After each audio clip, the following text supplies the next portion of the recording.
പടത്തിന്റെ എക്സ്പ്രഷൻ വളരെ മികച്ച പടമായി ഉപയോഗിക്കുന്നു. വെങ്കപ്രഭുവാണ് തകർക്കും. ഹൈ ഫ്രണ്ട്സ്, നമസ്കാരം.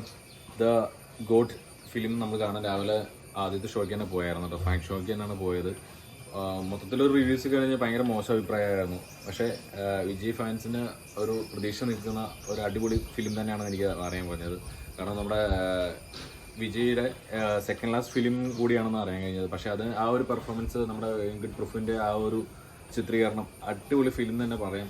ആദ്യം തൊട്ട് അവസാനം വരെ ആ ഒരു ലാഗില്ലാണ്ട് നല്ല ഫൈറ്റ്, പുള്ളിയുടെ പടം പോലെ തന്നെ ഫൈറ്റും അത്യാവശ്യം ത്രില്ലിങ്ങും. പിന്നെ വിജയ് ഡബിൾ റോളിൽ തന്നെയാണ് വരുന്നത്. അത് ഓരോ സീക്വൻസ് വരുന്നതും ഒരു രക്ഷയില്ലാത്ത രീതിയിലുള്ള സസ്പെൻസ് ഒളിച്ചു വെച്ചുകൊണ്ടുള്ള ഒരു കാഴ്ചപ്പാട് തന്നെയാണ്.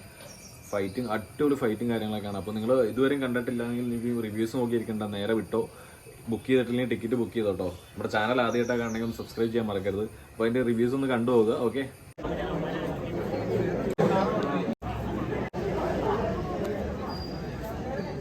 പടത്തിന്റെ എക്സ്പ്രഷൻ വളരെ മികച്ച പടമായി ഉപയോഗിക്കുന്നു. വെങ്കപ്രഭുവാണ് തകർക്കും.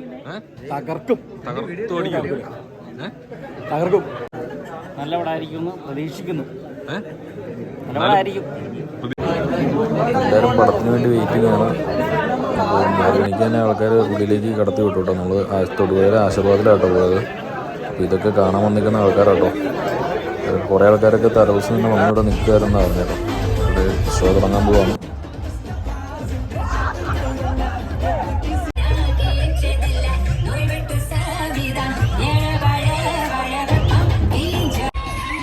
First half ലാഗൊന്നുമില്ല. 3 മണിക്കൂർ പടം ഉണ്ടെങ്കിലും 1.5 മണിക്കൂർ കഴിഞ്ഞത് നമ്മൾ അറിഞ്ഞിട്ടേ ഇല്ല.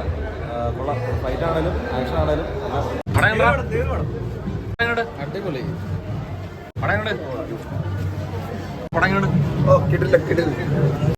പടം സൂപ്പറാണ്. വിജയണ്ണൻ പൊളിച്ചു. ചേച്ചി പടം കണ്ട് ചേച്ചി